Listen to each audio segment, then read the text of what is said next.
All right, what the heck has happened to Venezuela? It is imploding, and a lot of us were wondering. Of course, you've heard a lot about it on the news, including this broadcast, but very little coming from Democrats who might be wondering about a socialistic country that is falling apart, and maybe that boomerangs badly on them.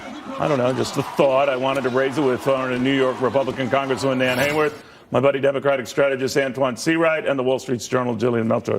All right, so Antoine, why are so many of your friends who, espouse all these big government programs and now seeing the same thing falling apart in Venezuela so quiet? Part of me feels like it's malpractice, Neil, Cavuto, for people to say Democrats are silent on this issue when just last Sunday on NPR, we heard a Democratic congresswoman from Florida talk about how she supports what this administration is doing as it relates to Venezuela. Right. And also she's noted that she's working in the Congress in her role that she can control to make sure we protect. Has Nancy Pelosi, has Chuck Schumer, of any of the prominent presidential candidates on the Democratic side?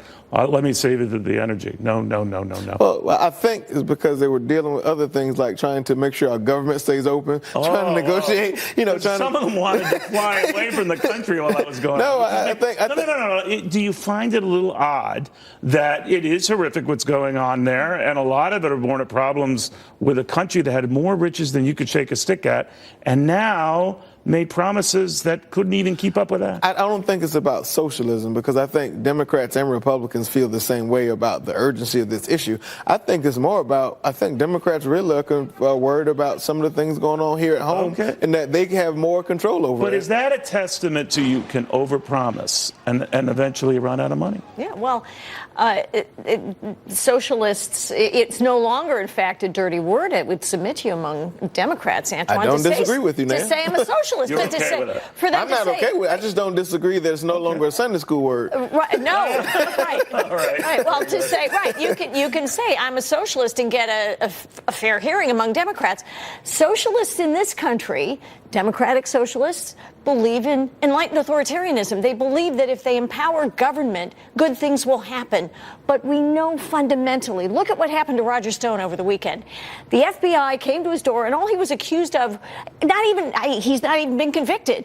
He needed to be apprehended for civil accusations, yet he was apprehended at the point of a gun. Government always does its work ultimately at the point of a gun, and that's the problem. This particular issue here, and Jillian, it's the notion that, and I'm kidding with Antoine there, he's a good sport, but this notion that you can keep making big promises and eventually run out of money. This started happening under Hugo Chavez when he took over the Venezuelan government, and they had a lot of oil riches, and they pissed it all away. Gone. Done. Yeah, I think when I'm talking to millennials, I want to point them to this and say, this is what socialism looks like. This is not Alexandria Ocasio-Cortez. This is not Bernie Sanders.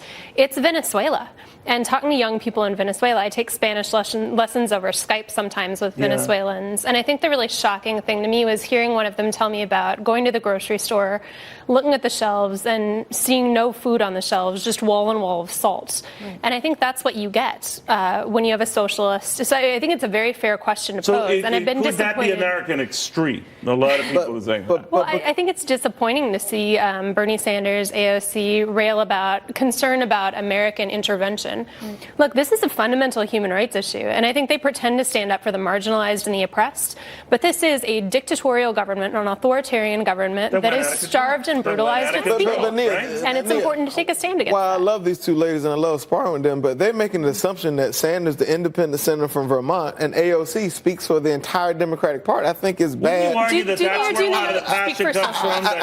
So many of the prominent Democrats are talking about a wealth tax, a higher tax. I just think that what I do think, Nan, to a point you made, I think Democrats believe in strengthening the government so the government can carry out some of the responsibilities that we have couched government to do. Are you, as a young man, worried that you're going to be saddled with all this debt that your party, and by the way, Republicans too, don't talk about?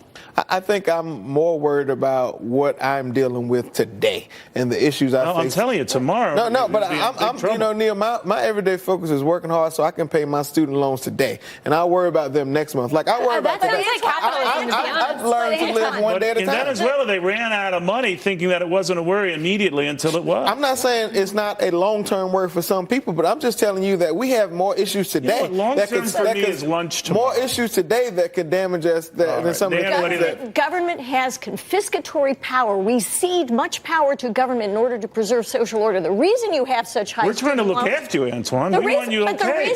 I'm glad, and I want to be able to look after you. The reason you have such high student loans is because as a condition of Obamacare, the federal government took over student loans and deliberately overcharged students. I have high student loans because for first-generation college students like myself, no one addressed the issue of college affordability until Democrats decided to enforce it. They made it worse. It's kind of hilarious to talk about college affordability because I think this is a really good example of when we're talking about free college, for instance. You've seen the bloat of the administrative state. You've seen tuition skyrocket. All right. And you've seen a lot of administration that's unnecessary. And we're trying to help Antoine, but he doesn't want to be helped. If you don't want to be helped, we can't help you.